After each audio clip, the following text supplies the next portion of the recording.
Yeah. Hi, hello everyone. I wish a good day to all the viewers. So, from the past 5 sessions, we have been discussing our Income Tax Act 2025. So, in which now we are in the core topic, which is required to be suggested to all of our clients. That is nothing but profits and gains from business or profession. So, here in New Income Tax Act, what are the sections that were covered in this PGBP? So, let us have a discussion one by one. Actually, here from section 26 to 66, earlier in Income Tax Act, section 28 to 44 deals with business or profession. But now section 26 to 66, many of the sections were given. So, why those many sections? Because all the subsections were being given different sections here. Section wise serial has been given. That's why the number, the count has been increased. But the language now used in charging section or further sections is very simple, and it avoids the ambiguity. Earlier, various interpretations, various case laws might be referred to understand the topic. For the way of litigation, there is a lot of scope earlier, but now the terminology has been made very simple, so that and also in some cases tabular format is also presented, so that it's very easy to understand. That is the intention of New Income Tax Act 2025. So, with no loss of time, let us begin our session. So, first beginning with charging section. Sir, this PGBP, the way I am going to approach here will be quite different, because this business perspective is very useful in our routine practice, and the client also expressed the suggestion from us not only from income tax perspective, but also from GST perspective also they usually ask us. That's why, keeping all those aspects in view, let me discuss the provisions one by one, and whether TDS will be attracted. If so, if TDS is attracted, how the tax liability would be. All these questions clients usually ask us, and even we need to suggest them before they ask us. That's why the way of practical approach of this business or profession will be quite different now. So, now with no loss of time, let me begin the section. So, first beginning with section 26. Earlier 28 is the charging section, and now the charging section is section 26. I have given a lot of examples or practical examples for every provision, because any section might be useful in our practice at any time. That's why, if the subject is in our hands, if the subject is at our fingertips, we can easily suggest to our clients. That's why all the sections I have given the examples for the sake of easy understand from our point of view, to easily understand the concept. So, now let me begin. The basic thing, section 26 charging section, from subsection 2 onwards, they have started taxing income one by one. So, which incomes were taxable under this head? First, beginning with core profits. Generally, whenever we do any business or profession, both the things were taxable under this head. Very simple aspect. A textile trader is selling garments for 50 lakhs. After deducting expenses like rent, salary 30 lakhs. So, 20 lakhs is the profit. Whether this profit is taxable? Yes. Under which head? Profits and gains from business or profession. So, this is a basic aspect. From here onwards, the discussion begins. This point section 22 subsection 2 clause B, this business contracts is useful for all of our clients. These first 3 points might be useful to us occasionally, but this business contract point is useful for all the SSEs. So, let me begin. What this section deals with? This section deals only with the compensation. Compensation paid by the person is expense to him. But now we are discussing the charging section. That means which discuss regarding the receipts. Whether the receipts were taxable, that's what we need to see here. So, here the compensation for termination or modification. Any compensation that is been received, is it taxable or not? If it is taxable, under which head of income? That's what we need to see here. So, first beginning with any compensation or other payment received by any person by whatever name called. Here if you see, a company pays to its departing manager a gratuitous gift of 5 lakhs specifically because their management contract ended. Actually, this person is nothing but a departing manager.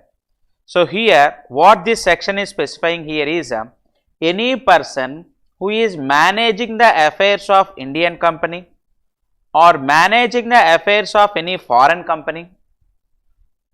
What they have specified here is for the purpose of any modification or termination of his terms. If we pay any compensation, usually the consideration received by him will be taxable under the head salary. But this person is not the normal person. He is the person who is managing the affairs of the company. That's why we are taxing the compensation received by him under the head business or profession. The compensation received by managing director is not taxable under the head salaries. It is taxable under the head business or profession. Here if you see, the managing director of an Indian textile firm receives 50 lakhs because he was terminated from his role. From his role we are terminating him. Indirectly we are taking out of his post, for which we are paying 50 lakhs as compensation. So, the compensation received for termination of his role by a person managing the affairs of the company will be taxable under the head business. So, usually for managing director under salary it will be taxable, but now it will be taxable under the head business. Coming to the next one, in case of foreign company also same thing. A person managing the Indian branch, that person is been terminated, for which any compensation paid to him. So, a person managing the Indian branch of US based technical gain company, it receives compensation when the US company decides to close its Indian office. Indian office is being closed. That's why a person managing here is being paid compensation to end his management role. That compensation for him will be taxable under the head PGBP. If we don't say this provision, it might go to salary head. But taxing under salary head is not correct in this case. So, what the department has specified here is, here he is in the managing capacity, that is why the amount received by him will be taxable under the head business. Coming to the next one, sir, these things might not be useful in our routine practice, but since the provision is there, I am telling one more thing is there. Any agent holding an agency in India, for his agency conditions, we are making any modification or termination. See an example here. A distributor is holding an agency of a luxury car brand. So, he is an agent of the car. He will receive commission for the purpose of sales. Now, what we are doing is, we are cancelling his dealership agreement, for which 20 lakhs compensation is being paid. So, compensation paid to an agent is also taxable for him under the head business or profession, profits and gains from business or profession. The same has been specified here. So, finally, these three things if you see, a managing director of an Indian company or a managing director of a foreign company or an agent receiving any compensation for termination or modification is taxable under the head business. This is the first point. So, now I am entering into the most important part, both from income tax and also GST perspective. Both perspectives I will have a discussion, because having an awareness, wide awareness of this aspect is very important in our practice.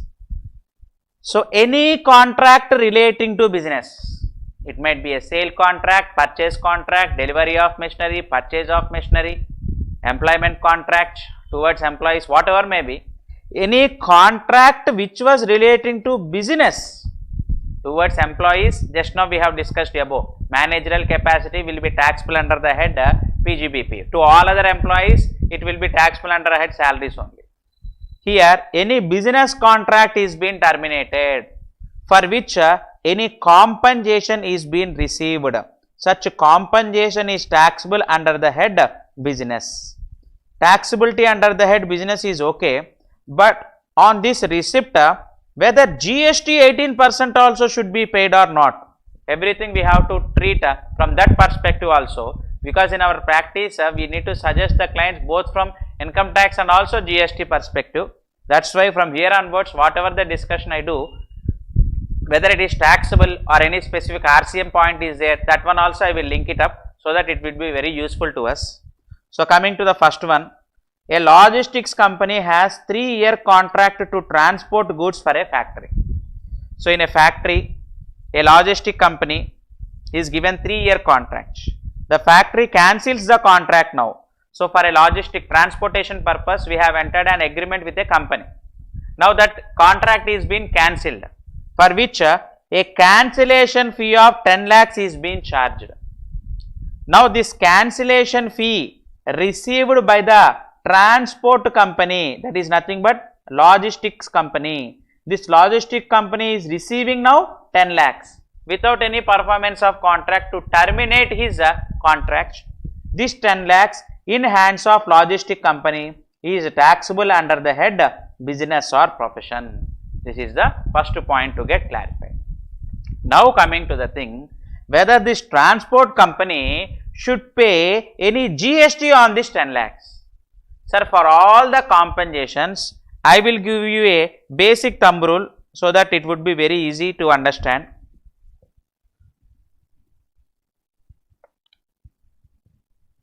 Breach of contract versus facility.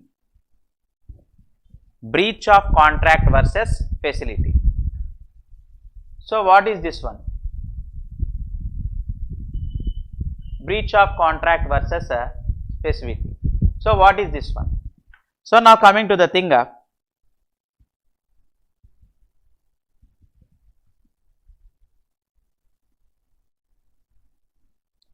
breach versus facility. Actually, breach of contract means there are no separate terms at the time of executing a contract itself. There are no separate terms at the time of executing the contract itself. Executing the contract itself, the exit route is not being specified there. A contractual agreement is entered for the purpose of performance of the contract. If these terms are violated, what happens? They didn't decide at that time. Now, they have went under a litigation process, or a new meeting has been conducted and they have decided mutually a compensation of 10 lakhs in our logistics company example. In this case, 10 lakhs is not liable to GST. GST will not be there in this case. GST should not be levied in this case, because there is no predetermined agreement regarding this.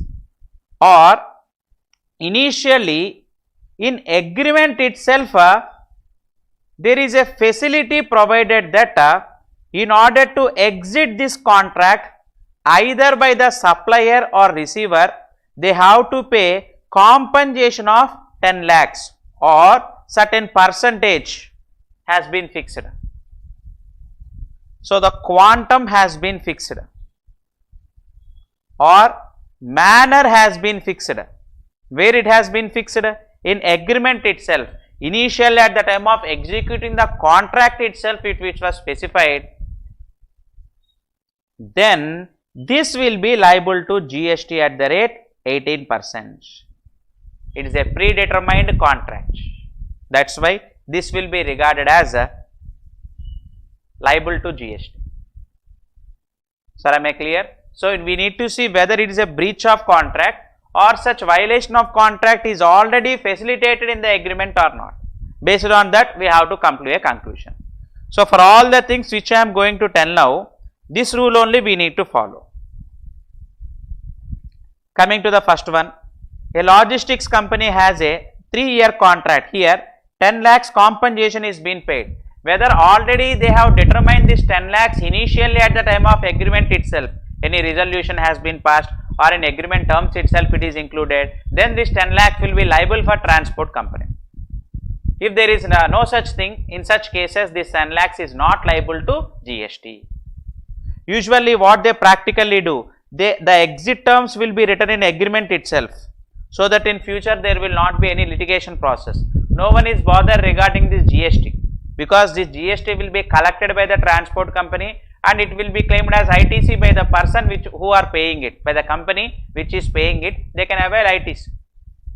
So if nothing has been initiated here, the transport company might be liable to pay on their own, they will not reimburse. That is why initially itself usually they enter the exit route.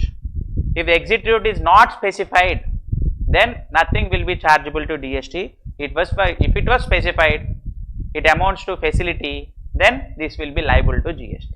That is the aspect which was clarified by the CBIC in circular number 178. GST circular, sir, I am saying. CBIC has clarified in circular number 178.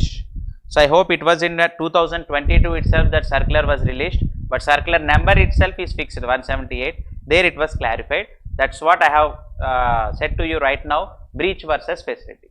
So with no loss of time, let me continue. Second example, sir, breach of contract, many things to be discussed. Coming to the next one, a textile manufacturer, sir, after some time, next we are going to discuss any perquisite or benefit received towards business. Nowadays practically section 194R TDS, in new income tax act it was section 393, TDS was being deducted. What are the cases where it is applicable? On credit note also some are deducting TDS, some are deducting on benefit or perquisite.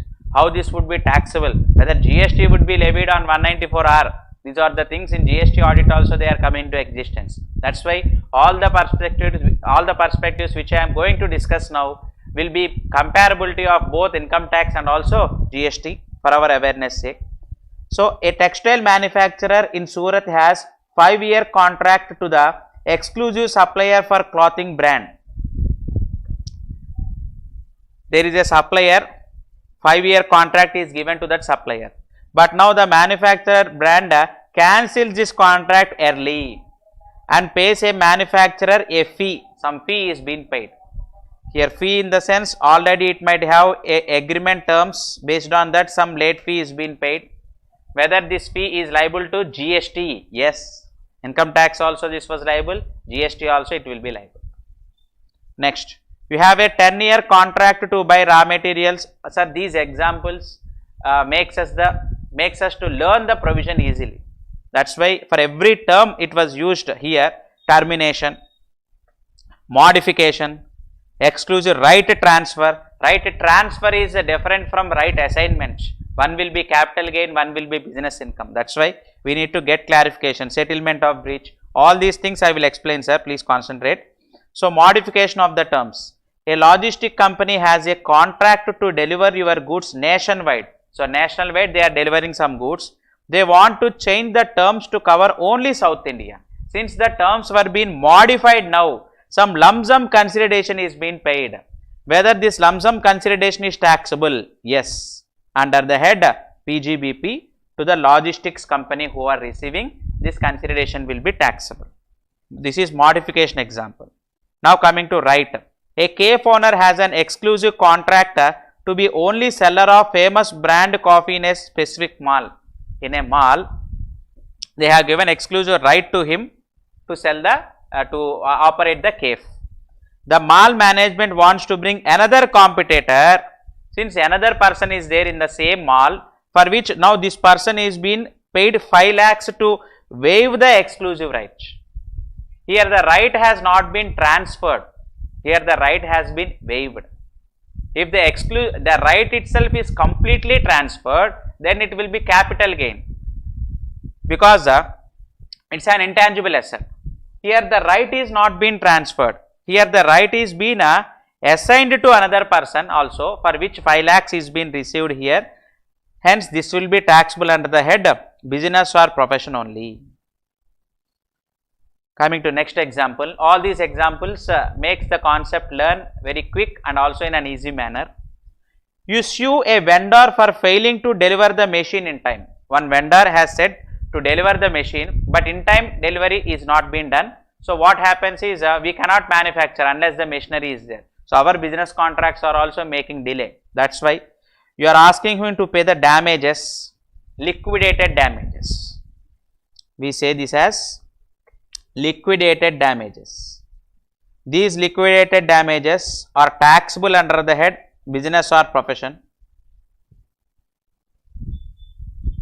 So what we usually say here is since it was received towards the machinery, this is a capital receipt and the capital receipts were not taxable unless and otherwise specifically given.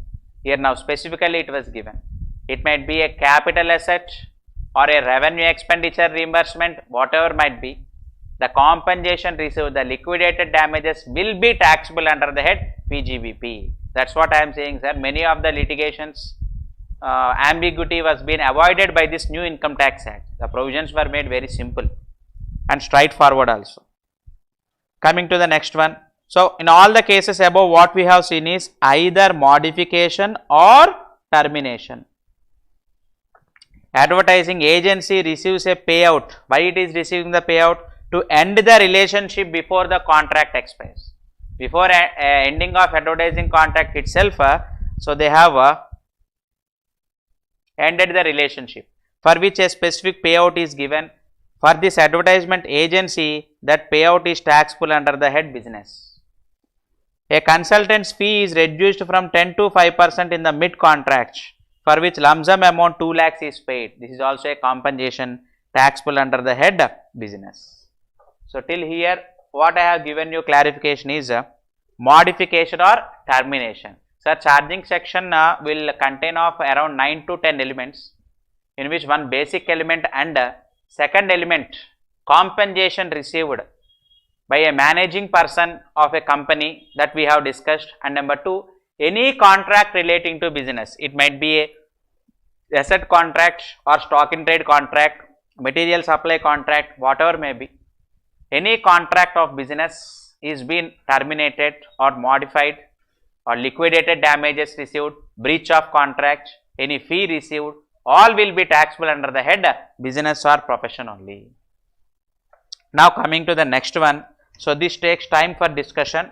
Trade, professional or similar associations.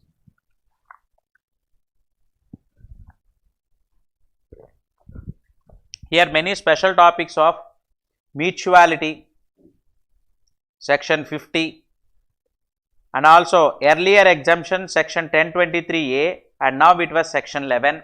All these will be covered in this one. When a trade association, sir, when we say it's a trade association, Chamber of Commerce, exclusive business association. So Chamber of Commerce receives subscription from its members, Lions Club, Rotary Club, etc. They all receive subscription from its members. Whether such subscriptions will be taxable, one basic thing. Sir, subscriptions from members will not be taxable because owing to the principle of mutuality, wherever there is mutuality, then there will be no income tax because there is no income here. That's why the tax cannot be levied. The subscription received from the members, they are going to spend for the member benefit only, for their awareness, for their meetings only they are going to spend it. That's why owing to the principle of mutuality concept, the subscription received by subscription or membership fees, whatever name you say, by trade association or professional association, to ICA we are paying membership fee. Whether such membership fee is liable to tax? No. Because this was being spent for the purpose of welfare of members only. Or similar association, whatever may be, if they collect any funds, subscriptions, memberships, owing to the principle of mutuality, nothing will be taxable. But now I am saying you the charging section. Whenever I am going to specify the charging section, something will be taxable. What will be taxable? If such a trade, professional or similar association provides specific services to its members, not the general services. not as per its objectives. Any specific services to a member for which a separate consideration is charged from the member, then that will be taxable. So, a specific service provided to its members. Let us see example, but before that, first let me clarify the principle of mutuality, and then how such mutuality also will be taxable will be decided next. And after such decision, what is the mode of computing? Section 50, there is a format 3-step procedure for which an example is also given to you for easy understanding sake. So, by this the trade professional association discussion will get completed. So, with no loss of time, let us concentrate. So, first, how the mutuality will not be taxable? Residential welfare associations, there are, for every apartment there is an association. That one only I am specifying here as a resident welfare associations or housing societies. The monthly collection from members towards security, cleaning, repairs is not chargeable to tax at all, because owing to the principle of mutuality. Whenever mutuality is there, their income tax will not be levied. Coming to the next one, transfer fees. So, when one flat is sold from one member to another, now Mr. A is selling the flat, Mr. B is purchasing. Mr. A should exit his membership and Mr. B should enter, for which a transfer fees is being charged. So, transfer fees is also being charged from the members only, even though he is going out of the membership, till now he is a member. That is why transfer fee is also part of mutual activity only and not liable to tax. Next, non-occupancy charges. Some flats were vacant. What they are saying is, since we are the flat is not occupied, we didn't use the facilities, so we don't pay maintenance. Any water facility or everything, a common current facility, common corridor facility, these we are not using because the flat is vacant. Then why should we pay maintenance? Some owners might question. That's why non-occupancy charges, 50% of the maintenance or 40%, they will decide mutually. So, non-occupancy charges, even though he was not occupied, he is the member of that association. He is a member of that resident welfare association. That's why this was also been treated as principle of mutuality. Nothing will be taxable. Lump sum contributions for replacement or painting. Now, a new fund has been raised for the purpose of painting the entire building. Total 100 flats were there. Each flat has to contribute 1500 rupees, they have said. Whether this 1500 is liable to income tax? No. This is also the benefit is being arrived mutually. This is not the specific service provided to members. Am I clear? And another example. Sir, now whatever it was given initially, it was nothing but principle of mutuality. Wherever mutuality is there, there will be no income tax there. Monthly social or private clubs, Lions Club or Rotary clubs, we can take example. Monthly or annual fees paid by members to keep the club running, it was not taxable at all. Sir, when any annual fees or monthly fees collected from non-members, that will be taxable. From members, mutuality concept will come into existence.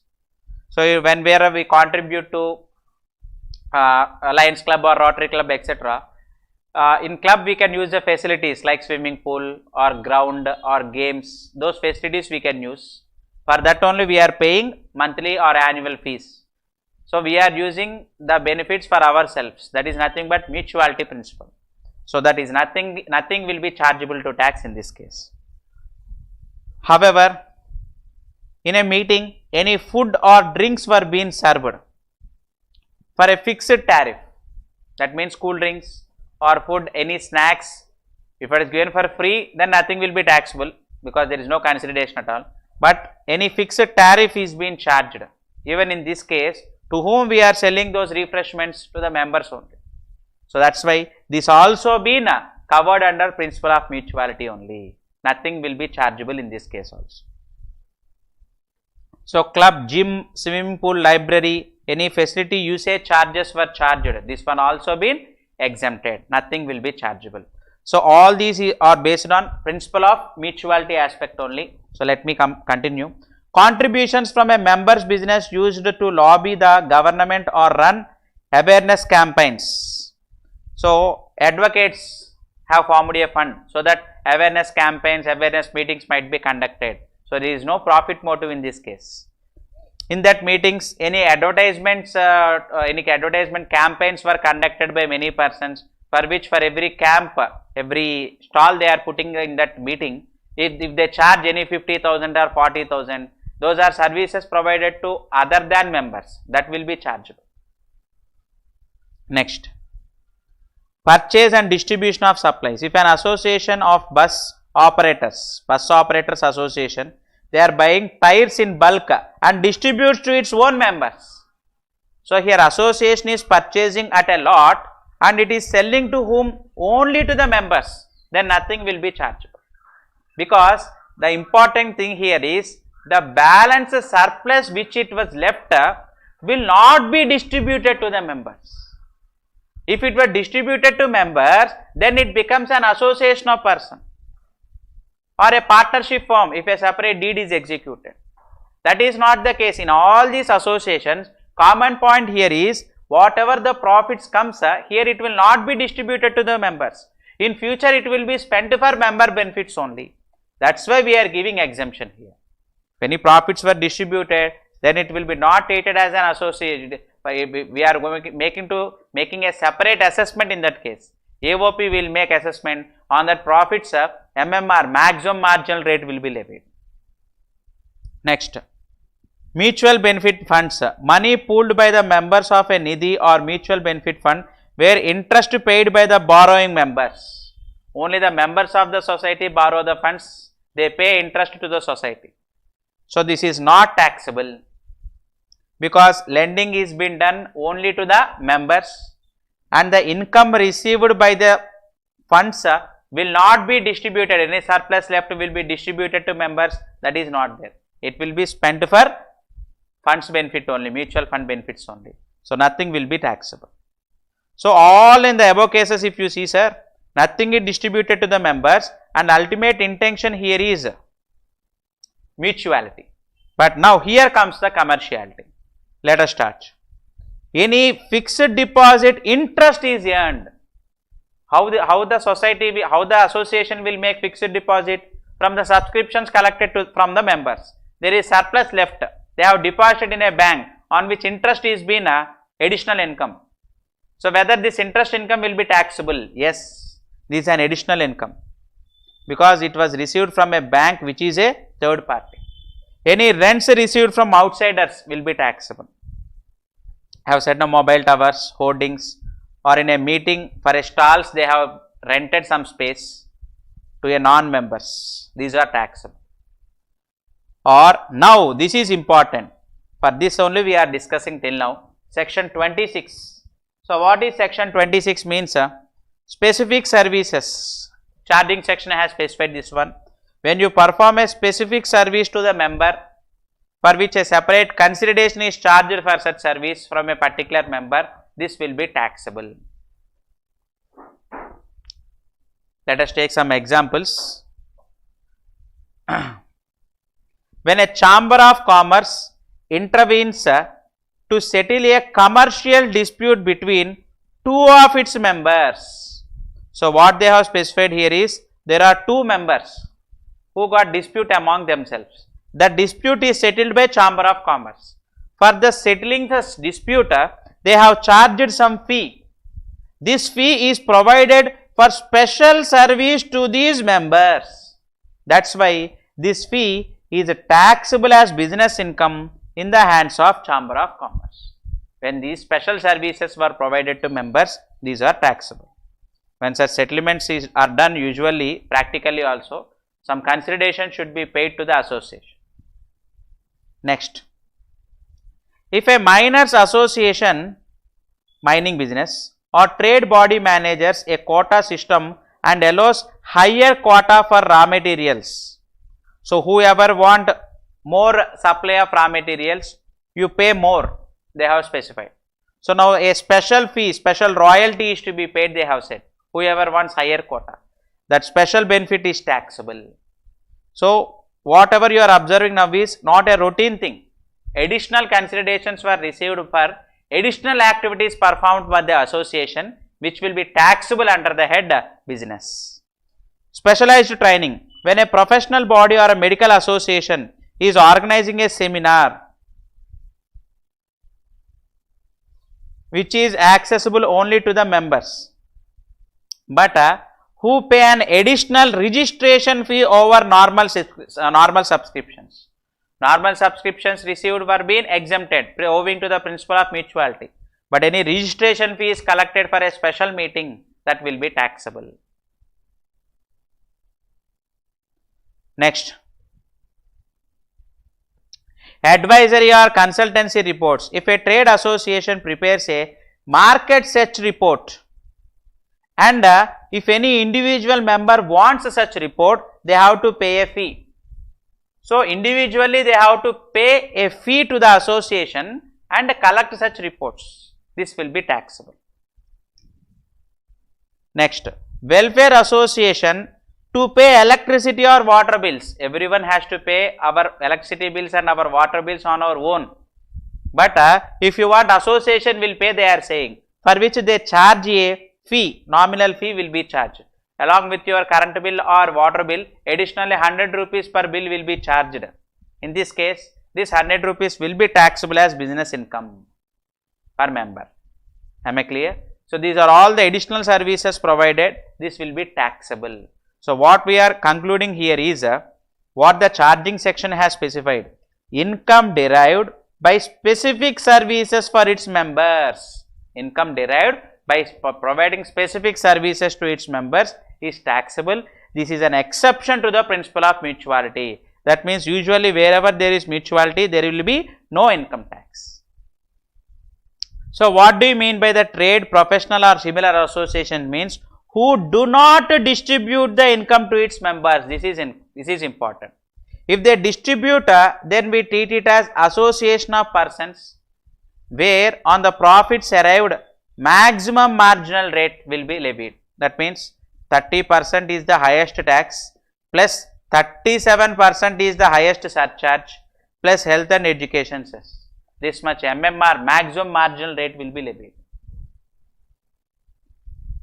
So, let us continue.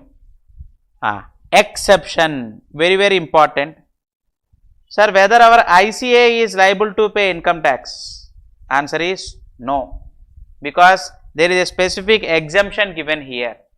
Section 11, association for the purpose of control, supervision, regulation, encouragement of which one? Law, lawyers, Bar Council of India, medicines, Indian Medical Associations, accountancy like ICAI, ICMAI or company secretary ICSI, architectural company secretaries, engineering, chemistry, material management, town planning like CRDA. So, for them the incomes will be exempted, not all the incomes, some special incomes will be exempted. That is why they have taken a denotion of a charitable trust, a charitable purpose they have treated, and ICAI is claiming exemptions under section 11 of earlier Income Tax Act, because if you classify as an association of person here, services provided to members only will be exempted. The services provided to non-members like house property, they might have some properties on which rental incomes might be received. And also when any meetings were conducted, some advertisement stalls will be letted out. Such letting out of income might be taxable to associations. That is why, keeping that in view, if they classify as a charitable trust, they can claim entire income as exemption if 85% is been spent. That is why in most of the cases they classify it as a charitable purpose. Okay. Now, let me continue this example. Whenever a trade, professional or similar association is providing specific services to its members, then I said it will be taxable under section 50. What is the mode of computation? Compute the deficiency, how much it spent for the purpose of benefit of members, you see, and how much is the subscription received from members. For example, subscriptions received from members is 10 lakhs, but for member benefits 17 lakhs is being spent. How they can spend additionally 7 lakhs? That means they have some other incomes. So other incomes means, for example, if they have interest income 10 lakhs, out of that this is being spent. Now compute the total income. Total income is 10 lakhs, out of which 50%, that means 5 lakhs, or deficiency here 7 lakhs, whichever is lower can be claimed as deduction. That means out of the 10 lakhs, 5 lakhs can be claimed as deduction. That means out of other income also, if it was spent to the members, then 50% of the income or the deficiency, whichever is lower, can be claimed as deduction. 5 lakhs only will be taxable. This is the additional benefit to the association. This section 50, sir, many people don't know this provision also. Let me take an example. By this example, this trade association discussion will be completed, and then next we will enter for export incentives. Annual membership fees 10 lakhs is being collected, expenditure 15 lakhs is being spent. That means what is the deficiency here? 5 lakhs. Service fee, fees charged only to the 5 members specifically they are charging. That means we have to treat it as business income. This charging section covers this point only. How much is there here? 4 lakhs. Interest income from fixed deposits is 8 lakhs. So this is the other income. So now what is the total income? First of all, this mutual income is exempted, nothing is taxable, and the special services are taxable, and other income is also taxable. So what is the total income finally? 12 lakhs. Out of this 12 lakhs, 50% comes to 6 lakhs, or what is the deficiency here in this case? 15 lakhs is spent for members, and the income received is only, subscription received is only 10 lakhs. That means 5 lakhs is the deficiency. Among these two, whichever is lower means 5 lakhs is eligible for set off. So what is the total income? 12 lakhs. Out of 12 lakhs, 5 lakhs deficiency can be taken out, and 7 lakhs is chargeable, is liable to tax. Is the computation procedure also? I hope it was very clear, sir. So trade associations 50% deduction can be claimed. That one many people quite do not remember. That's why I have explained this one. Okay. So now coming for export incentives. Sir, we are discussing business or profession charging section. What is the charging section? Section 26, in which now we are entering for export incentives. Any import license is being sold. License is being sold. Generally, license is an intangible asset. You might say license sale is taxable under the head capital gain. But specifically in business charging section, they have specified that all the export incentives, why you got import license? Since you are making exports. So all profits on sale of such import license will be taxable under the head business or profession only. Any cash assistance you receive, any duty drawback, at the time of import we pay import duty. The same product if we are exporting to other country, then again we are liable to pay export duty. On the same product, levying both import duty and export duty is not correct. That's why the import duty which was paid at the time of purchase, import, will be refunded. That will be called as duty drawback. There are duty drawback rules where maximum 98% will be eligible for duty drawback. That duty drawback is taxable as business income only. And next, any other export incentives. Duty credit scrips will be received. Whenever you are exporting goods or exporting the services, some reward schemes will be under foreign trade policy. Such reward scheme we receive scrips, certificates. That certificate can be sold in the open market so that they can import duty free. So these scrips which were sold will be taxable. And in today's discussion, so from my perspective, this is the most important topic for discussion. Both from TDS point of view and taxability from recipient point of view, from payer point of view TDS provisions, and also receiver point of view GST provisions, all these aspects I will discuss here. Practically this was section 194 R TDS, in which new section is section 393. Those aspects let us have a complete discussion. What this section deals with? Sir, in the part of your business or profession, you receive any benefit or perquisite. Any benefit or perquisite for your business or profession, whatever may be. In the part of it, from your supplier or from your customer, whatever may be, if you receive any benefit or perquisite, such benefit or perquisite will be taxable in this head. So, what are those aspects? Let us see. First one, a distributor meets a high sales target and the manufacturer rewards him free family vacation to Dubai. There is a lot to be discussed regarding this. I will discuss. So, here free family vacation is given. Sir, is it a cash benefit? No. Here benefit need not be in money terms. It might be in cash, it might be in kind, it might be partly in cash, it might be partly in kind. These provisions were introduced in new Income Tax Act. Entire ambiguity has been deleted. The provision is very straightforward right now. You receive in cash, kind, partly, nothing, we don't worry. Why you have received that?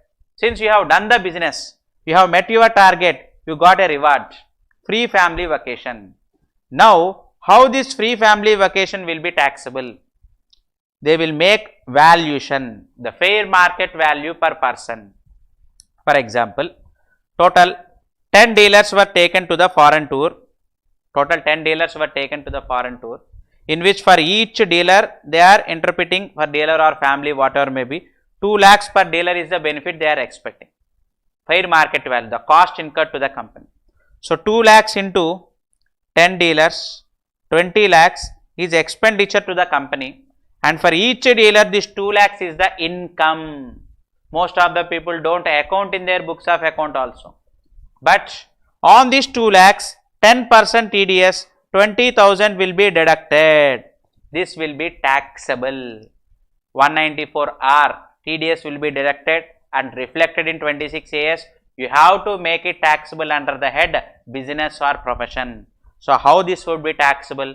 What are the journal entries to be passed? Everything I will explain.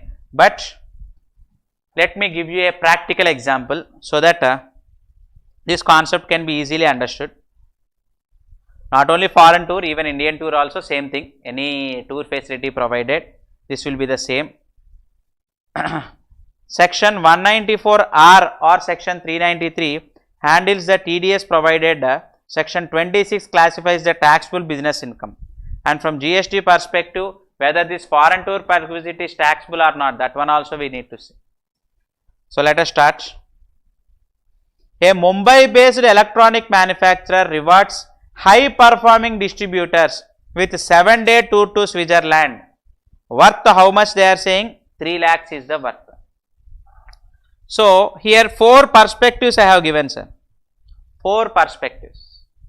So, first from distributor point of view, he is availing 3 lakhs benefit for this foreign tour. Not in cash terms, he is enjoying the facility. That's why this 3 lakhs will be treated as the business income. Sir, how this would be possible? If it was received in monetary terms, we can make account in the books of account. But here, it was a benefit or perquisite. How can we account for in the books of accounts? Or directly can we add in the computation? Yes, you can do so. Or if you want to account for this in your books of accounts, we have to follow a special procedure.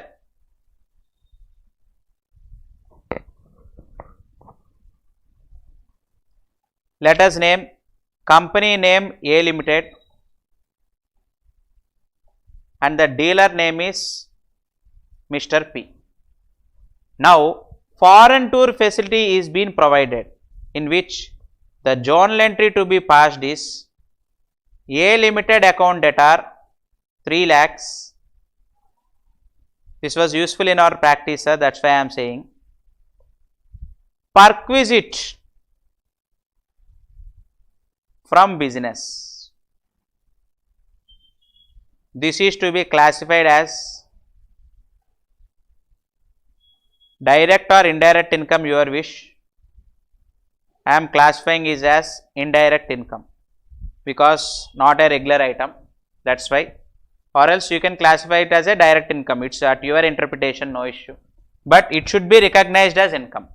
That means in the P&L account from this year onwards there is no format of T shape, but for our understanding sake I am presenting here by Perquisite in P&L account or trading account, whatever you classify, here 3 lakhs will be treated as income. Sir, how you will close this A limited in your books of account?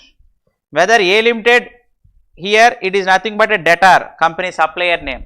Did he give this facility to us? Yes, that's it. That means you have received the consideration, but not in monetary terms. That's why what we need to do, we have to transfer it to our capital account.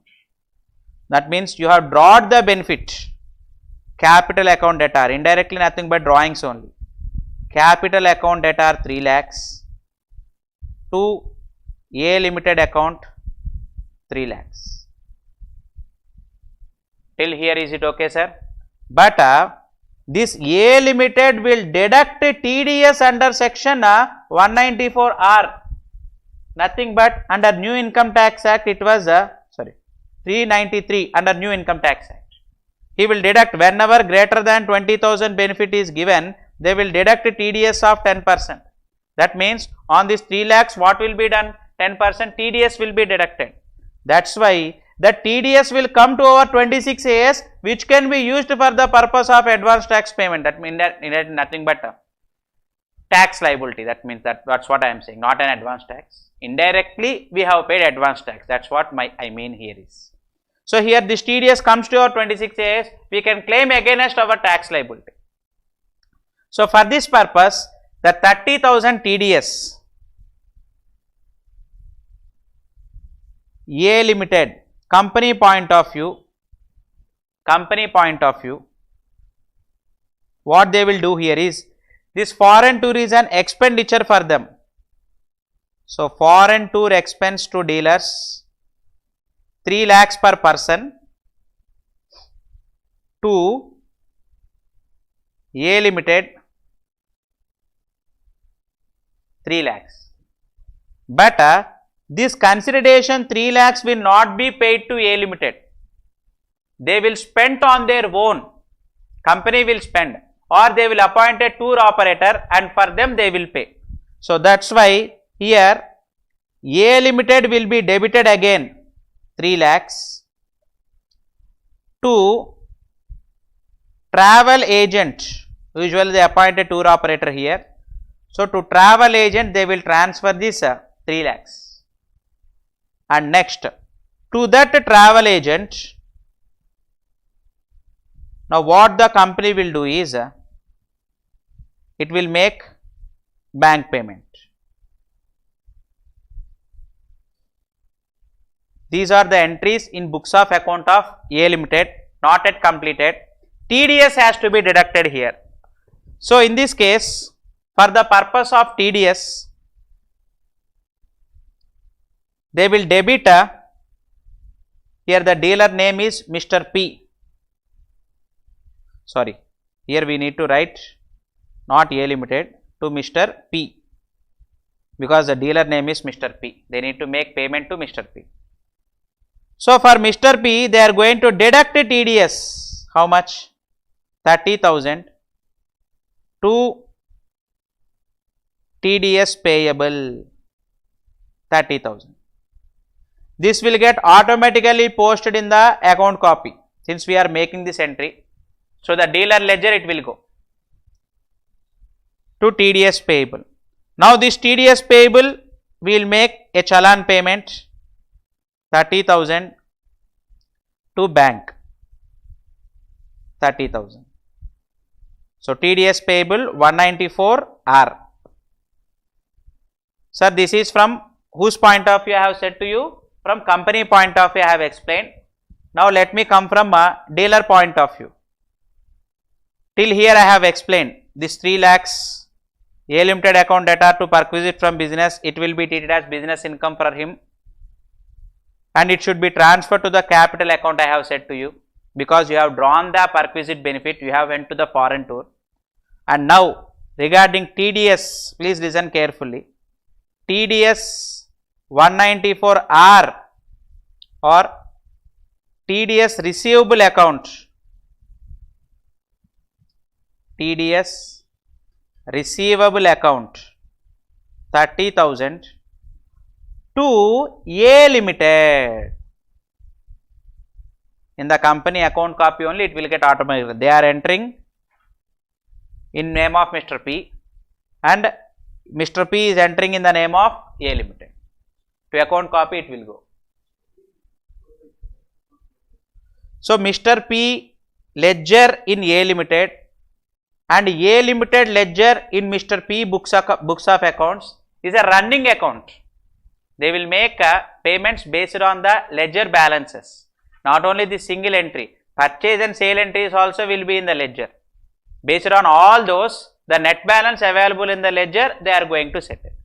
Whether this amount of 30,000 in A Limited and 30,000 here in books of Mr. P, whether this ledger gets closed means this is a running ledger.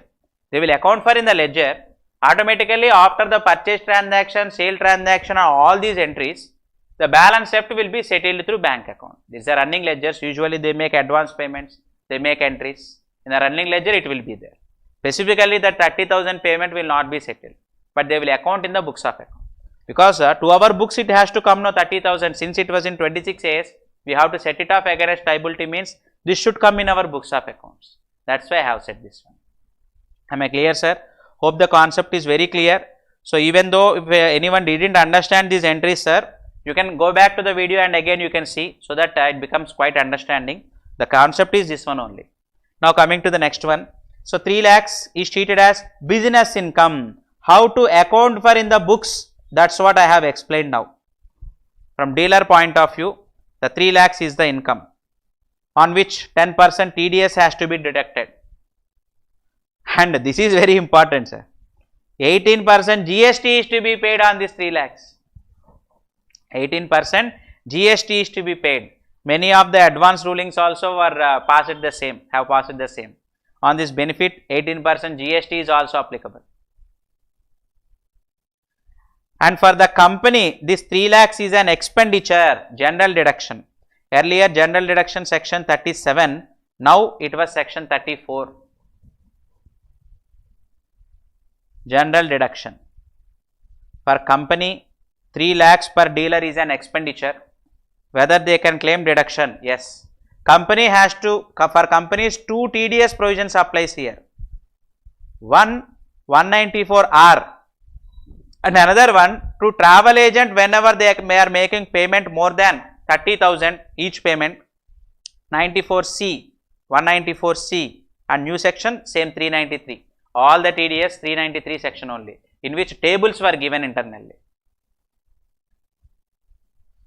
Example, total payment to travel agent 5 lakhs, 5 dealers, value per dealer 1 lakh, let us assume. In this case, 5 lakhs into 2% TDS under 194C to be made, new section 393. And also 20,000 TDS is to be deducted. TDS deduction, how entries has to be passed and how entries are to be passed both from company perspective and also dealer perspective. Both I have explained. Many persons say that since we have not received cash benefit, how can we account for in the books? You have received but you have drawn it. You have to set it off against the capital account. So, double impact, both 194C and 194R, both the TDS have to be deducted by the company. Am I clear, sir? So, very important thing which we have discussed now. Let me come back to the examples. This is very useful in our practice, sir, regarding this foreign tour benefit. Very useful in our practice, because GST perspective, many people say no, not pay GST. Shall I conclude this one, sir?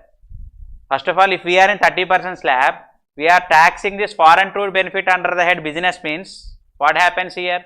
If 3 lakhs benefit is received, if we are in 30% slab, what happens? 3 lakhs into 30%, that means 30% tax, 90,000 IT should be paid.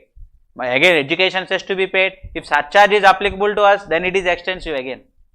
So let us see, 30% income tax to be paid, 18% GST is to be paid, that means 48% will go here only. If you go to a foreign tour, additionally you might think that it's a free tour, but you have to bear 48% here, 18% GST you need to pay, 30% income tax you need to pay. Am I clear? 31.2 education cess is mandatory now. So 31.2 plus 18 means 49.2, and again visa fee and etc. we need to bear on our own. So around 50% you think, example. So to avail 3 lakhs benefit, we have to spend out of our pocket 50%, please remember. So we cannot say it is a free tour, from company point of view, but from our point of view these taxes applies. Many people are not offering under the head business, sir, first thing, and GST is also not being paid. So at the time of making audits, GST audits, section 65 audits, they are levying tax in these cases. So that because TDS is deducted and displayed in 26 years, that's why. And one more thing I would like to clarify, sir, whether 194R applies on discounts. When a company gives any discount, whether on discount also 194R applies, answer is no. Only for any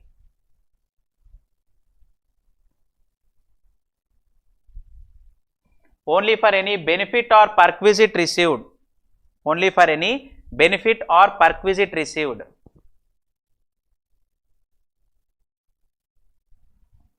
For any benefit or perquisite received, the taxability arises. So screen has been in off stage, charging has been completed, just wait for a few minutes. And now coming to the next one, any benefit or perquisite arised by carrying on business or profession, charge. Any benefit or perquisite arising by carrying on business or profession, that will be taxable. So regarding this taxability, so let us discuss some more. Now we are in discussion whether discounts are liable or not. Now we need to discuss whether discounts are liable or not. So the taxability of discounts has been specifically excluded there. Any benefit or perquisites towards discount has been specifically excluded there. So what they have given there is initially in 2022 when this 194R is introduced initially, Finance Act 22, many people thought that on discounts also TDS has to be deducted under 194R, but that discount even in invoice itself they exclude, or later turnover discount, cash discount or anything they give. So both were being exempted from TDS provisions. So on discounts TDS need not be made. So that is the conclusion regarding this.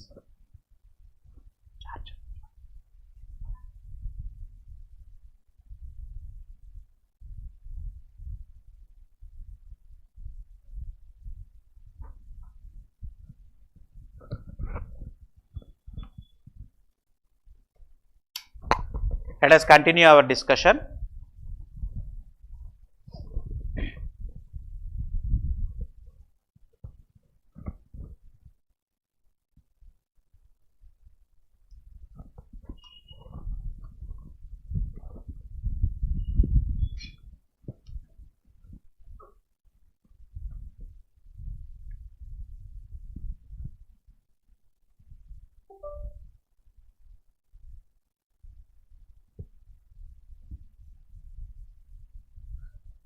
Hope the concept is been displayed now.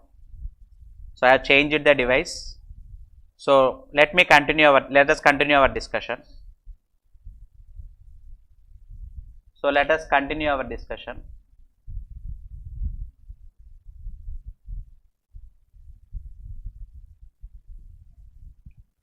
Coming to the next example, a pharmaceutical company is giving a luxury car to doctor who frequently prescribes their medicines. So doctor is frequently prescribing their medicines only, for which a pharmaceutical company has given a luxury car. So this is nothing but a perquisite. Any perquisite received by carrying on any profession and or business, both have been specified here. So, in the part of business or profession, if they receive, then this will be taxable.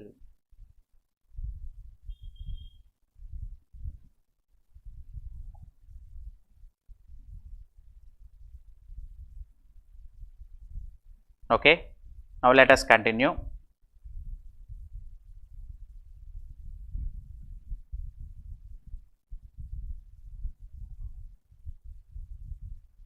There are two more examples and then we will enter for the next provision.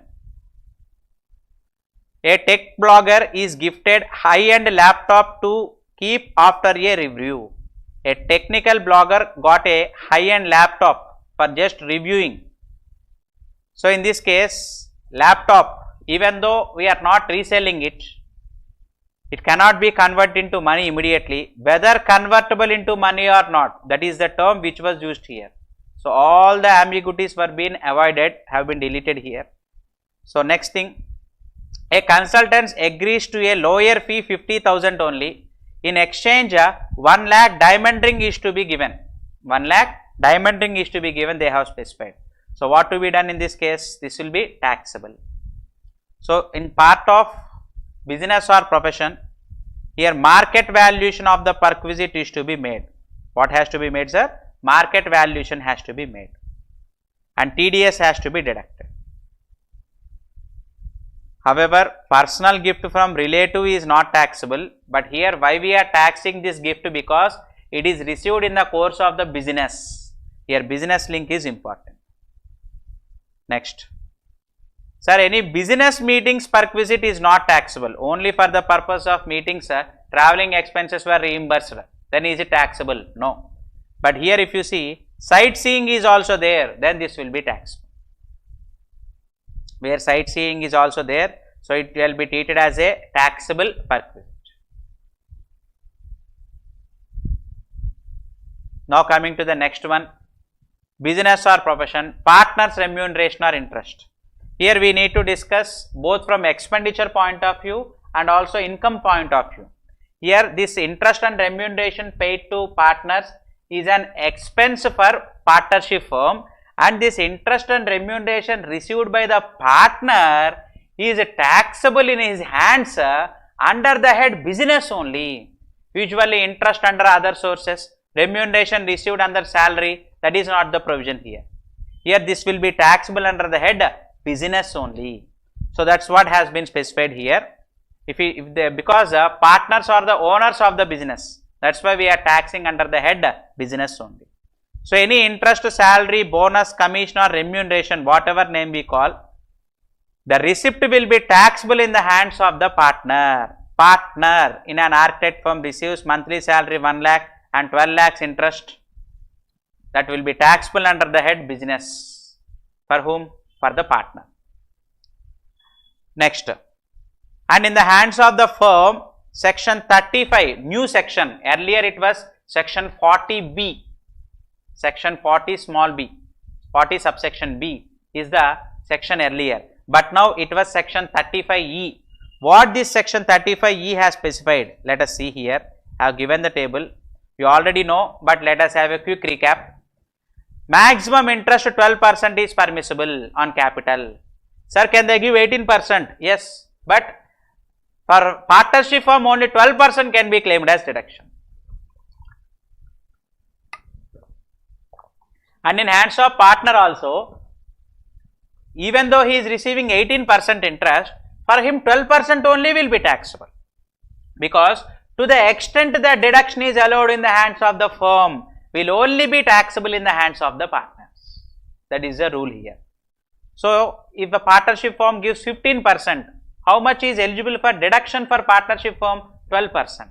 Now, how much the partner is receiving? 15%. But how much is taxable? 12% is only taxable. Same comes in case of remuneration also. So, what is the limit that was fixed here is, for the first 6 lakhs of book profit, 3 lakhs or 90%, whichever is higher, can be paid. Sir, if the book profit is 10 lakhs, book profit means before claiming remuneration, but after claiming interest on capital. after claiming 12% interest on capital, but before claiming remuneration. That is nothing but book profit. On that book profit, 90%. If book profit is 10 lakhs, for the first 6 lakhs, 90% means 5 lakh 40,000 can be paid. On balance 4 lakhs, 60%, 2 lakh 40,000 can be paid. So 5 lakh 40 plus 2 lakh 40, 7 lakh 80 is the eligible remuneration. If actual remuneration paid is 12 lakhs, how much can be claimed as deduction? 7 lakh 80 only can be claimed as deduction, and even in the hands of partners also, such 7 lakh 80 only will be taxed. Proportionately we need to see. Am I clear? So a firm has book profit of 5 lakhs. So 5 lakhs into 90% means 4.5 lakhs or 3 lakhs, whichever is higher, 4.5 lakhs. If firm is under loss, can it pay remuneration? Yes, because 3 lakhs fixed limit is there here. 3 lakhs or 90%, whichever is higher. Next, a firm has a book profit of 10 lakhs. It's what example I have said you right now. And one more thing, remuneration is eligible only for working partner. If remuneration is paid to sleeping partners who are not engaged in the managing affairs of the company, they are not working partners. Sir, managing partner is different from working partner. Managing partner is eligible. All other working partners are also eligible. Who does not take part in the business, they are not eligible. Authorization should be in the deed. Sir, all these conditions are there in 35E, and now newly 94T is there, which is applicable from this 1st April 2025. Already we are in March. In last April itself this has begun. Any salary or remuneration paid to the partners will be liable to deduct TDS 10% if it exceeds 20,000.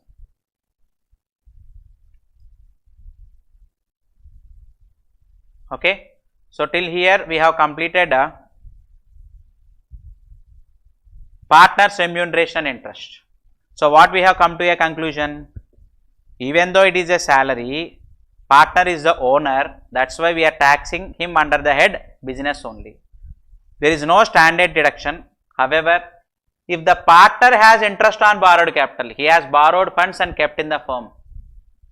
Now firm is paying him interest, and now he has to pay interest to the outsiders. Whether that interest can be claimed as deduction? Yes. Next we will discuss. Interest on borrowed capital can be claimed, or any expenses incurred among this can be claimed. We will discuss it later. Coming to the next.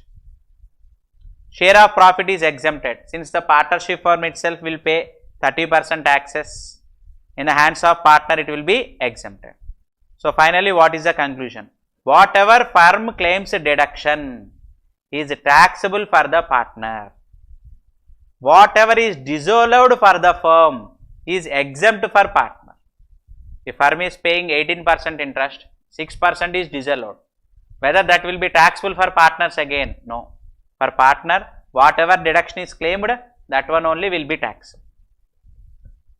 So by this we have completed this one, and now we are entering into another important topic, non-compete fee. Another important topic, it is a non-compete fee. Let us have a discussion. Sir, in case of non-compete fee, what they have specified? Any sum received or receivable for not carrying any activity. Here if you see, a chef sold his restaurant to another person for 50 lakhs. But additionally, chef sells his restaurant and receives 50 lakhs extra. Why he is receiving extra? Because that chef should not start another restaurant nearby, because restaurant depends upon the taste. If all the people know that this chef started another restaurant side by, they will go there. Then what is the use of buying this restaurant? That's why for that chef in the nearby 10 kilometers, you should not start any restaurant. They have paid 50 lakhs extra. This is nothing but a non-compete fee for not carrying out any activity. If it was received, this will be taxable. Both from GST perspective also this will be liable, and from income tax perspective also this will be liable.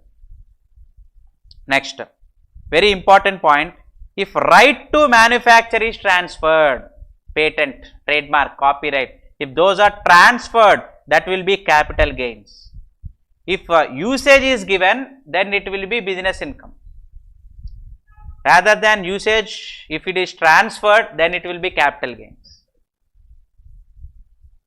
and this is a special point which is not useful for all.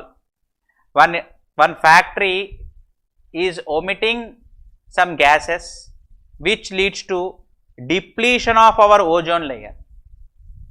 That's why we are saying that factory to shut down, for which government is paying some compensation for not producing.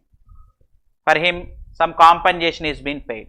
That is exempted. Specifically in charging section itself, they have given exemption because your pollution will get saved. Specific exemptions are not for all. Specifically for this ozone layer exception is given. Next, sharing the right. Some received for not sharing know-how, copyright, trademark, because employees of the company knows how to manufacture the product.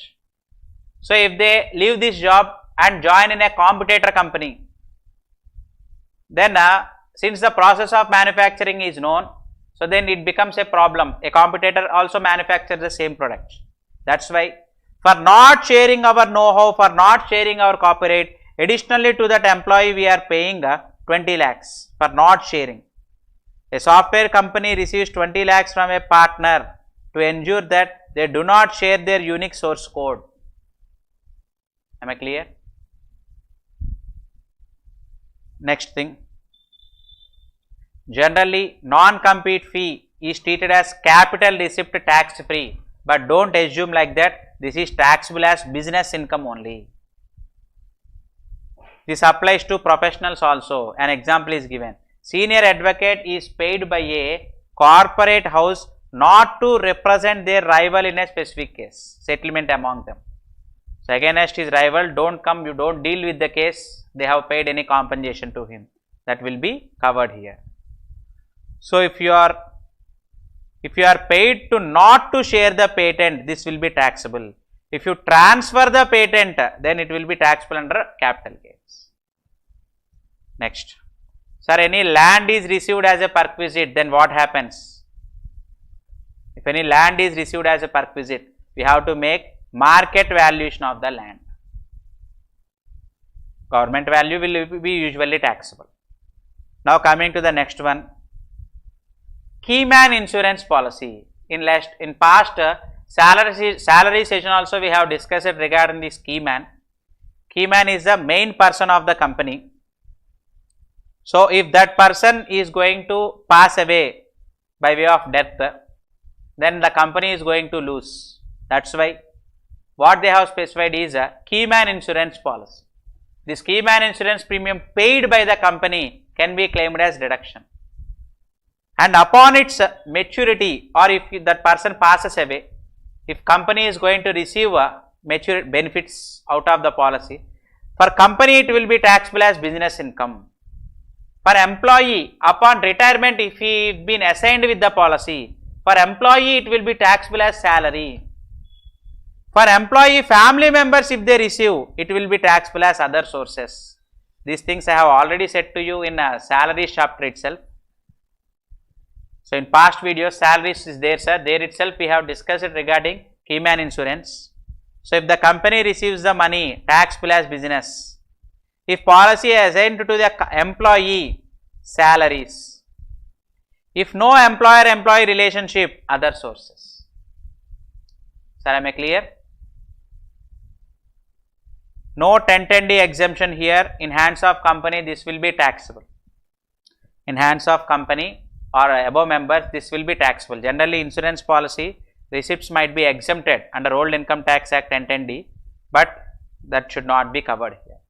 Now, very important, but occasionally only, conversion of a inventory into a capital asset. Conversion of inventory into capital asset. So, two things has to be done here. Stock in trade converted to capital asset.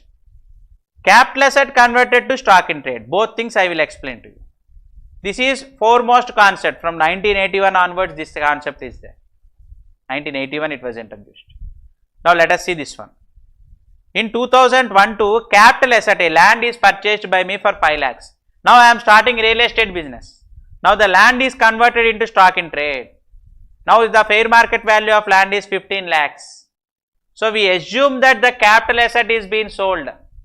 So 15 lakhs minus earlier cost of acquisition 5 lakhs, difference 10 lakhs is the long term capital gain. Sir, can I claim indexation benefit? I have already explained you in basics, legal framework we have discussed part 1 and part 2. Two parts we have discussed. In second part, I have started with the capital gain tax rate discussion, where I have explained that before 23rd July 2024, if you purchase the asset, you can claim indexation. After 23rd July 2024, no indexation benefit is available. Among these two, if you have indexation benefit available also, if you straight away calculate 10 lakhs into 12.5%, if that is beneficial to you, you pay that one. Or 5 lakhs you can claim indexation because it was acquired in 2001-2. So for this 5 lakhs I can claim indexation, then what will be the tax rate? 20%. Among the two, whichever is beneficial I can follow. Next, capital asset converted into stock in trade. Now this 15 lakhs is being sold as stock for 18 lakhs in 2029-30. Now what happens? Sale value is 18 lakhs minus purchase price 15 lakhs, because this 10 lakhs is already been taxed. That's why here 15 lakhs full value of consideration whatever we have taken will be treated as the purchase price, balance 3 lakhs is the business income. Sir, this is not the new concept, it was existing concept only. But now if you see, sir, here 10 lakhs into 12.5%, let us assume the tax liability. To pay tax, did I sell the asset? No. I have sold the asset in 2029-30. I didn't sell in 26-27. I sold in 2029-30. That's why what to do in this case is, in this case, tax liability will be in 29-30 only. Capital gain might arise in 26-27. But the capital gain arising when you have to pay, in ITR form there is a separate table for this conversion of capital asset into stock in trade. So there we have to disclose and pay tax in 29-30 only. Until realized it will not be taxable. But this is different in this case. When you are converting stock in trade into your capital asset, we have purchased stock in trade for 5 lakhs. Now we have converted it to capital asset 20 lakhs. Very interesting thing is there here. 5 lakhs at the time of converting into capital asset, its fair market value is 20 lakhs. Now usually what we will say, 20 lakhs minus 5 lakhs, 15 lakhs will be taxable. But please remember, this 5 lakhs is part of our stock in trade and this will be in our opening stock. Opening stock is an already to opening stock. It's expenditure in our trading account. That's why now entire 20 lakhs should be treated as the business income, not 15 lakhs. Usually many people interpret that this is 15 lakhs. No, it's 20 lakhs, it should be credited to in your books of accounts. Because 5 lakhs purchase is already debited to P&L account and this will be in opening stock. Now upon sale of the capital asset for 30 lakhs, this 20 will be treated as the cost of acquisition, 10 lakhs is the long term capital gain. Sir, am I clear? Here liability in this year only, even though here it was deferred up to sale, but the concept of business quite different. We have to pay tax in 26-27 itself. Sir, is the aspect clear? So now with no loss of time, let me enter into next one. So first charging section 28 got completed, sir. And now coming to the next section 27, manner of computation. Earlier it was 29, now it's 27. What 27 specifies? You can claim deductions from section 28 to 60. Whatever are specified there, you can claim those if eligible. This is the mode of computation, manner of computation.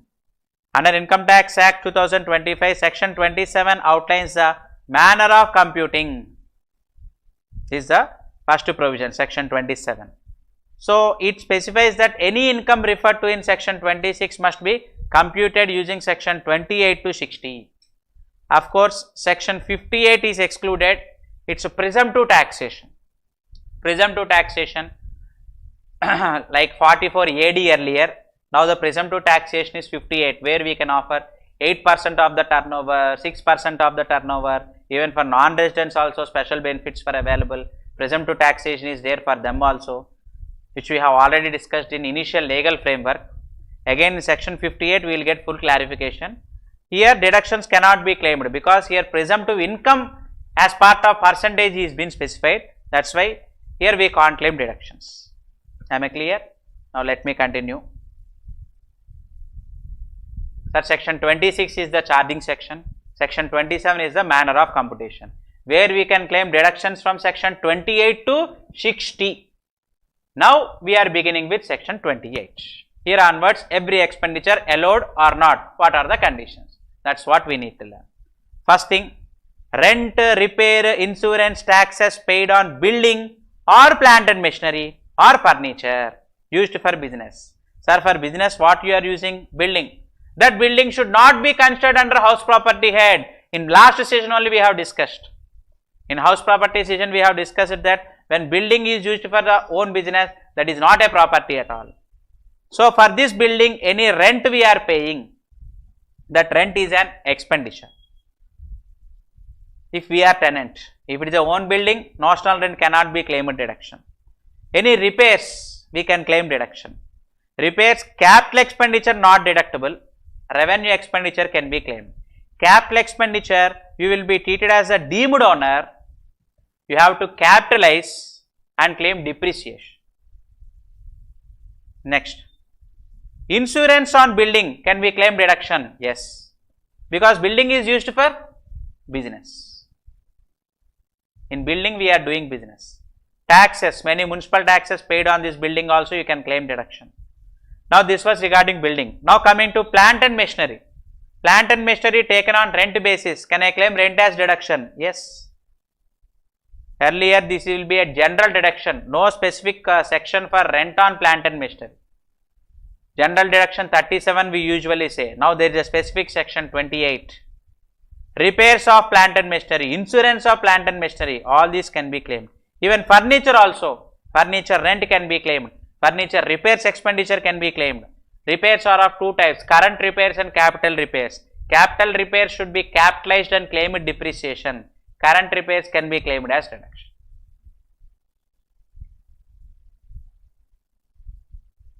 Okay.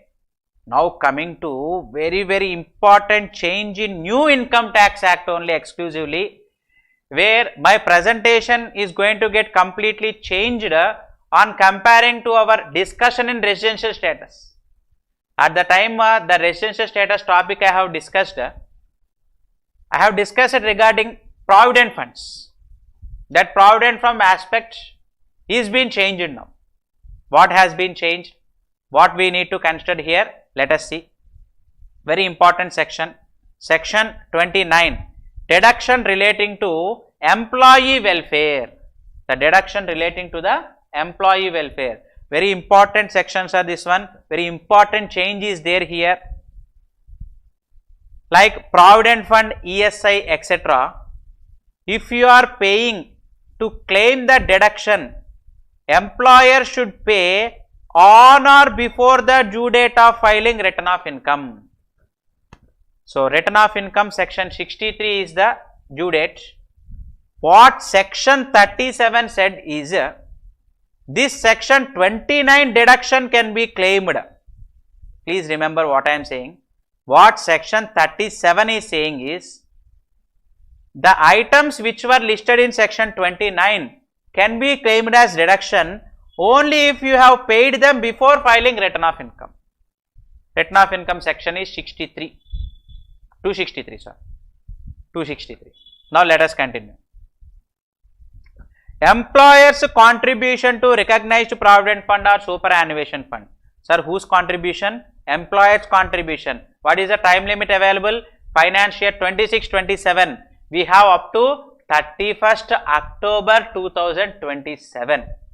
After the end of the year, then we file returns. 31st October 2027 we have time. If it's a tax audit case, let us assume. Am I clear? So up to the due date of filing return you have time. Sir, actually by next month 15th or 21st itself we need to pay now. Yes. It was not paid by that time. Interest will be charged by those acts. Am I clear? So that interest keeping it set aside, contribution can be claimed. Next year we have time till the due date of filing return of income. And now very important topic, sir. This is employer contribution. Then what about employee contribution? Employer's contribution towards provident fund, employer's contribution towards notified pension scheme. Sir, are you listening? So these from employer point of view. What about employee point of view? This has been changed now. Very, very important. This brings a lot of credit in the business also. Here if you see, employee's contribution will be deducted from the salary. That contribution is the income from this section point of view, on a condition that you have to pay this one also as per Finance Act 2026, which will be passed today or tomorrow, I think so. It will be get completed. Recently, yesterday also Nirmala Sitharaman has conducted a meeting in the parliament to approve the finance bill. On 1st February 2026 they have released no.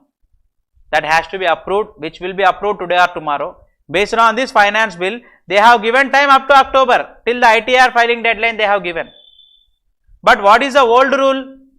By next month 15th itself you have to pay. If you do not pay, permanent disallowance. Old rule. And even existing income tax 2025 act also same thing is specified. That's what I have discussed in residential status. But now Finance Act 2026 immediately brought a change that even employee contribution also you have time up to the due date of filing return.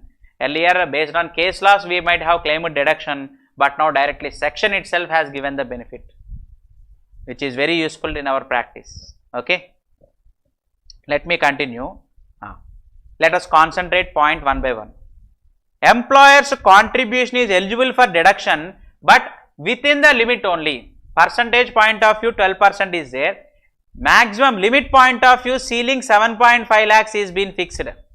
Aggregate ceiling of pension, superannuation fund, RPF, what SPF, whatever you say, statutory provident fund, aggregate ceiling is 7.5 lakhs. If a company contribute 2 lakhs to employees provident fund account, as long as the aggregate is within the ceiling of 7.5 lakhs, company can claim deduction. Notified pension scheme, now from this year onwards 14% is eligible, earlier it's 10%. From 1st April 2026 onwards, 14% contribution by employer can be claimed as deduction. Sir, can employer contribute 16%? Yes, but 14 only is eligible for deduction. 2% has to be disallowed. 2% has to be disallowed. An employee has basic plus DA 10 lakhs, 1.4 lakhs is contributed. So within 14% limit can be claimed as deduction. If it was 1.6 lakhs, 20,000 will be disallowed. Am I clear? Coming to the next provision. Approved gratuity fund. Gratuity, future at a single payment we can't make gratuitous payment. That's why every year itself they have to make a provision. Provision for gratuity cannot be claimed as deduction. Approved gratuity fund, if you make a contribution, then you can claim deduction. Then the gratuity fund will pay to employee at the time of retirement. Sir, provision for gratuity is also allowed? No. By March 31st, if it is accrued to employee, but you are paying in April, then that provision is eligible. After 20 years we will pay, every year we will claim provision, sir, that is not allowed. It was clearly specified in subsection 1D in section 29. Section 1D has clearly specified that provision which becomes payable immediately only can be claimed as provision. An employee retires in February 27 and their gratuity 5 lakhs becomes due. Company creates a provision of 5 lakhs in March 27. Is it eligible? Yes. Since it becomes payable immediately in 26-27, we can claim provision. It was already paid before March, no issue at all. Even though not paid also, they can claim deduction. But general provisions for future gratuity, not deductible. A company set aside every year 50 lakhs for future gratuity reserve. Can it be claimed as deduction? No. Next, employees contribution we have just discussed. So this material is very useful to us. So below the video link there is a description box in which drive link is given. There the material is available, very useful for our practice. Next, any other non-approved funds. Sir, ESI contribution, is it allowed? Yes, it is a statutory fund. Employee state insurance, ESI, it is an eligible deduction. But any other non-approved funds, unrecognized or private welfare trust, not deductible. A company starts an informal staff picnic fund they are forming. Employer is contributing 1 lakh for it. Can it be claimed as deduction? No. While statutory provident fund is specifically not given in this section, but last point covers here. All other non-approved funds they said not allowed. That means all other approved funds can be claimed. Statutory provident fund is an approved fund. Any other law in force they have said, there we are going to cover. Okay. So by this we have completed section 29. See this example, 7.5 lakhs limit. I have given an example for our easy understanding purpose. Employers contribution 3 lakhs, employers NPS contribution 4 lakhs, approved superannuation fund contribution 2 lakhs, total aggregate 9 lakhs. So 9 lakhs is in excess of 7.5. So 1,50,000 will be taxable. Every year also, sir, interest credited over and above this 1.5 lakhs every year, interest also will be received. That interest received on this 1.5 lakhs also will be taxable. If you remember our earlier discussion, at the time of residential status, income deemed to be received, I have discussed, sir. So once again, I request all the members who are watching this video to watch all the previous videos also first, rather than listening this video exclusively. It was indicated to refer earlier videos also. It was preferred to watch the previous videos also first, so that we can cope up with the provisions. Next, interest on extra of 1.5 lakhs is taxable. So finally, provident fund two limits were there. 12% is the first percentage limit and total maximum cap is 7.5. Both the limits has to be seen. That is the conclusion. So finally, section 26 charging section, 27 manner of computation is completed, 28 rent, repairs, insurance towards plant and machinery, building, furniture, 29 employee contribution or employer's contribution towards provident funds, simply speaking staff welfare schemes approved. 4 sections were being completed. Sir, by the end of our business discussion, this business or profession topic takes 3 or 4 parts. By the end of the session, we should be in a place to tell from section 28 to section 66. Whatever the section is there, we should remember the section number, because from 1st April 2026 onwards, tax audits which is to be filed in 2027, new sections also will be, new section only will be there. Tax audit report mostly 95% will be business sections only, no. Unless and otherwise here we are reducing and tax under other heads. All 3CB, 3CD report earlier is nothing but business or profession only. So we need to remember these sections. Sections can be remembered only upon practice. We repeat again and again, it will be remembered. That's why I will accumulate all the sections one by one. Now coming to next section 30, which exclusively deals with insurance premiums. This section deals only with insurance premium. Sir, whether stock insurance can be claimed as deduction?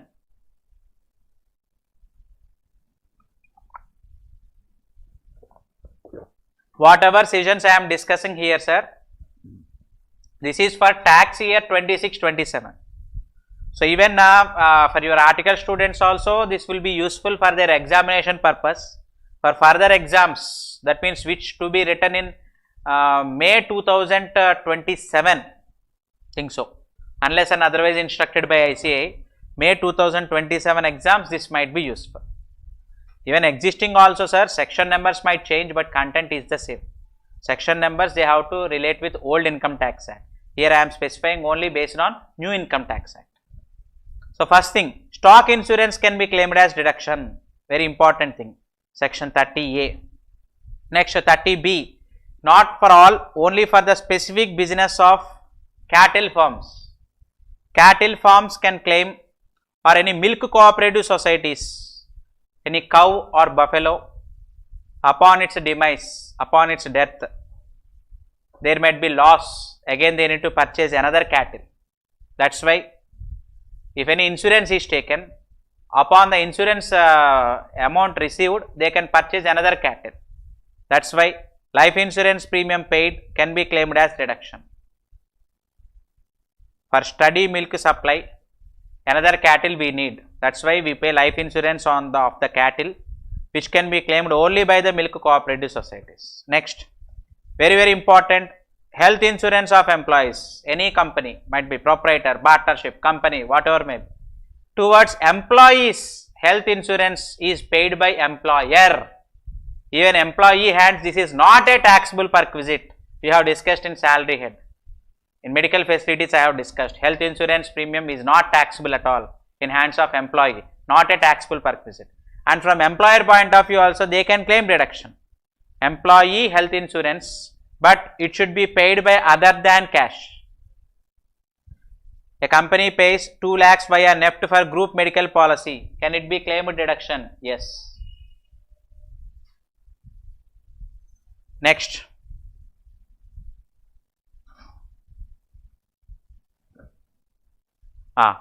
But here health insurance you are saying no, it should be approved, IRDA approved insurance company like Star Health, etc. General insurance scheme or other insurance approved by IRDA, Star Health, HDFC, Ergo, like that some examples were given. And here important thing here is you must not pay in cash, any other mode is acceptable. So by this we have completed section 30, which exclusively deals with insurance premiums. And next we have to go for section 31, deduction for bad and doubtful debts. Deduction for bad and doubtful debts, and also provision for bad and doubtful debts. These things let us have a discussion now. Sir, whether provision, bad debt in the sense debtor is not paying the amount. Debtor in the sense earlier sales were being offered to the income, services were being offered to the income, but the debtor is not making the payment. That means it's a loss. Already sales income has been offered. That's why bad debts can be claimed as expenditure. But provision for bad debt cannot be claimed. If you write off the bad debt in your books of account, and when the bad debt exceeds 1 lakh, PAN details of the debtor also should be provided. If you write off the bad debt in your books of accounts, then you can claim it as expenditure. But provision for bad debt is not allowed. Provision for bad debt is allowed only for banks and financial institutions, because their business itself is lending. So bad debt is a common thing for them usually. That's why create a provision is the RBI instruction. That's why only for banks and financial institutions, what is eligible?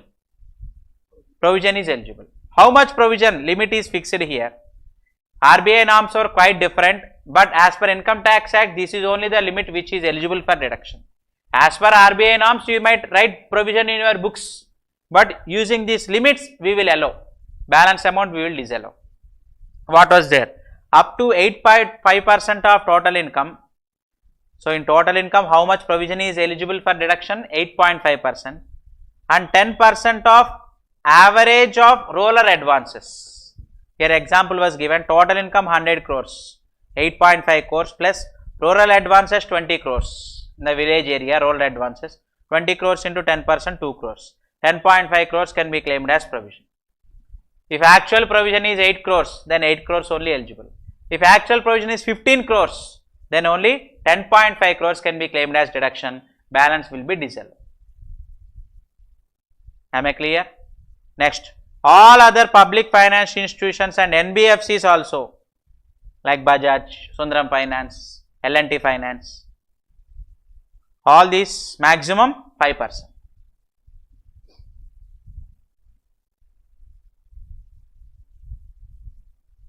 Shall we continue? But this bad debts is eligible for all. Bad debts can be claimed as deduction by all. So, what has been specified here? Let us see. Bad debts. Deduction allowed for the amount written off in the books of account. In books of accounts, you should write it off as bad debt, not a provision. You have to write it off. Because earlier we have recognized as income. That's why a consultant records 1 lakh as professional fees in 2024 IT return, but in 26 client refuses to pay. That's why 1 lakh can be claimed as deduction, because earlier income we have shown it as income in earlier years. That's why now bad debt can be claimed as deduction. Am I clear? But now very important, only for money lending business. Even money lent, will it be part of turnover? If I am giving 5 lakhs finance to my friend, whether 5 lakhs is my sale? No, I have given advance only, on which interest is my income. But money lending business, even though the amount lent is not your turnover, but you can claim the bad debt as expenditure, because your business itself is money lending. A licensed money dealer provides business loan 10 lakhs, licensed money dealers only, not for all the persons. Money dealer given 10 lakh to startup. Since it's a startup, it has not startup at all. It's a loss. 10 lakhs principal was never recoverable. So this 10 lakhs, can the money lender write it off as an expense? Yes.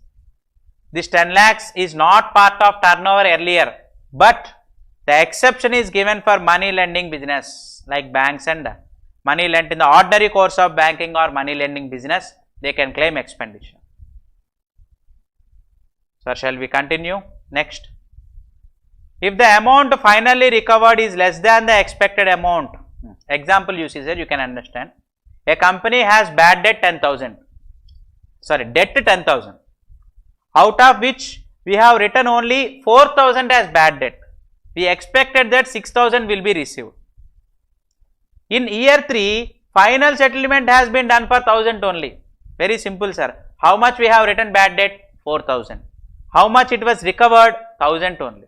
Actually, out of 10,000, 1,000 recovered means how much is the bad debt? 9,000 is the bad debt, out of which 4,000 is already claimed. Balance 5,000 can be claimed in year 3. When our final settlement is done, we can claim there. Next, adjustment for banks. Banks also same thing. Let us read the example, you can understand the provision. A bank has an existing provision 10 lakhs, but bad debt is how much? Sir, can bank claim both provision for bad debt and also bad debt? No. Since you are claiming provision for bad debt, again bad debt cannot be claimed deduction. But if the bad debt exceeds the provision, then you can claim. That's what this section is specifying. A bank has existing provision for bad debt 10 lakhs is there, but real bad debt is 12 lakhs. Hence this additional 2 lakhs can be claimed as separate deduction. That's what it was specified here. Am I clear? So that should be included in the income except for money lending business. You have to write off in your books of accounts. Sir, in future if we recover, very important section, New Income Tax Act section only, section 38 1D, later recovered will be taxable. Because you have earlier deducted the amount.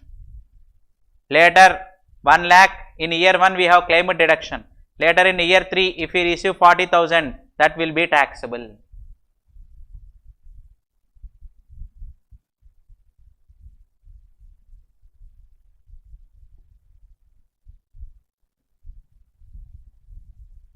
Next, for banks, bad debts do not include provision for bad debt because provision you already claimed. Any bad debt you have to write off against provision only. Again, you cannot claim expenditure. Over and above we can claim. Next, ICDS adjustment, very very important. After completing this business income, part of this business or profession only, we will discuss ICDS also, Income Computation and Disclosure Standards, where they have specified that in case of construction business, percentage of completion method has to be followed. Let me take an example. A project expected cost is 100 crores. Expected profit is, expected turnover is 120 crores. That means expected profit 20 crores. Now in this year 1 ending, no sales, but 40 crores expenditure is spent in the project. Construction purpose, 40% is spent, but no sales have yet been commenced. Now the rate is very low, so we thought to wait for 1 or 2 years. So now it was a 40% project cost we have spent. That means how much of the project is completed? 100 crores I have estimated the project cost. 40 crores I have spent means 40% of the project is completed. So out of expected revenue 120 crores, 40%, 48 crores you record as your turnover. Out of 48 crores you reduce 40 crores expenditure and 8 crores you offer as profit. Percentage of completion method, ICDS 3 has specified this one. Should we follow this? Yes. But later if there are any bad debts, a construction firm recognizes 10 lakhs as income in year 1 based on ICDS, but did not record in the books of accounts. In year 3, the amount becomes irrecoverable under section 31. Now can the firm claim this 10 lakhs as expenditure? Yes, because earlier what I have said, you have to write it as income, then only you can claim expenditure. In this case, even though this 10 lakhs is not in the books of accounts, based on ICDS 3 I have offered profit and paid tax. Now whether bad debt can be claimed? Yes. Don't worry, again we will discuss in ICDS sir, this percentage of completion method, even though you didn't understand, we will discuss later. Okay. So by this we have completed section 31. Now we are going to enter for section 32, just one-liners. All these sections are one-liners, easily we can say simply allowed or not, and what is the condition. Along with example, let us see. Bonus or commission, to whom we are paying bonus or commission? To employees. So bonus or commission paid to employee, can we claim deduction? Yes. But if you are paying this bonus or commission in lieu of profits, that cannot be claimed deduction. Sir, didn't understand. See here. A company pays 50,000 performance bonus to sales manager. Very good. Performance bonus eligible. But this manager is the major shareholder of the company. He is holding 80% shares in the company. Generally, profits of the company distributed to him means dividend. On dividend again, TDS has to be deducted and again manager has to offer income. Rather than that, what they thought is, let us pay performance bonus. So in lieu of profits, in lieu of dividend, here you are taking performance bonus, that will be disallowed. You have to pay common, whoever achieved the target you have to pay bonus. Only for one person only if you are paying, if it is in lieu of profit, then this will be taxable, disallowed. These are all very simple items sir, let us have this discussion so that today's part 1 session will get completed and next session we will continue with 10 more sections, daily 10 sections we can deal. Next, interest on borrowed capital.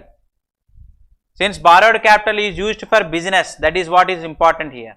Borrowed capital should be used for business, then they can claim deduction. But borrowed capital towards acquisition of asset, till the asset was first put to use. For purchasing machinery I have taken loan, but machinery is not yet used.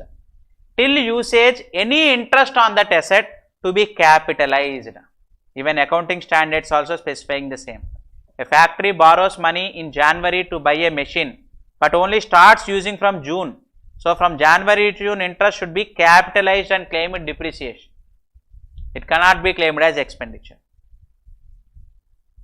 Next, this is not for us, this is for banks. Now, banks are offering loans under CGTMS scheme, MSME sector. Manager himself having capacity to sanction up to 5 to 10 crores of loans under CGTMS scheme.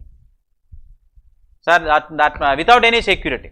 Without any security they can offer. Of course, interest rate might be higher, and additionally 5 lakhs will be recovered from us and will be paid to Credit Guarantee Fund Trust, where if the loan borrower is a defaulter, bank will get a fund from this. Bank will get back the loss from this Credit Guarantee Fund. Am I clear? So, this 5 lakhs will be recovered from the borrower by the bank. This 5 lakhs is the income of the bank, and this 5 lakhs will be contributed to Credit Guarantee Fund. This can be claimed as deduction. So, contributions by public financial institutions to the trust for small industries, MSME sector. A government owned bank pays 5 lakhs to Credit Guarantee Fund for small industries. This can be claimed because this only saves bank, because without any security they are granting this much huge loans, that will be treated as a loss. Next, let us continue. Discount on zero coupon bonds. Zero coupon bonds means which will be issued at discount and redeemed at face value. A infrastructure company issues bond for 80 rupees worth 100 for 10 years. That means now 80 rupees investment is enough. At the time of maturity we will get 100 rupees. This is nothing but zero coupon bond. From investor point of view, this is a capital gain.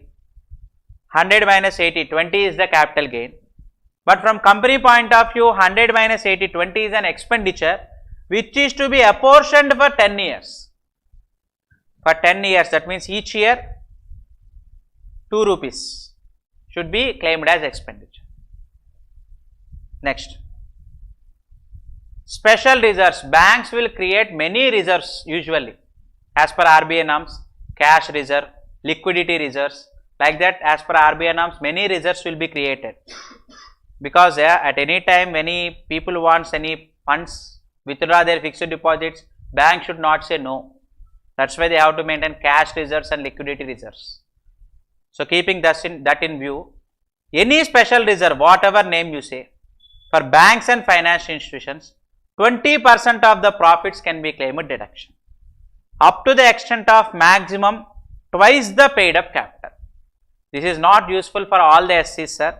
That's why I have given you an example here. If anyone wants, they can go through it. Special reserve created only by banks and housing finance companies. For them only this is eligible. Maximum 20% of the profits or twice the capital.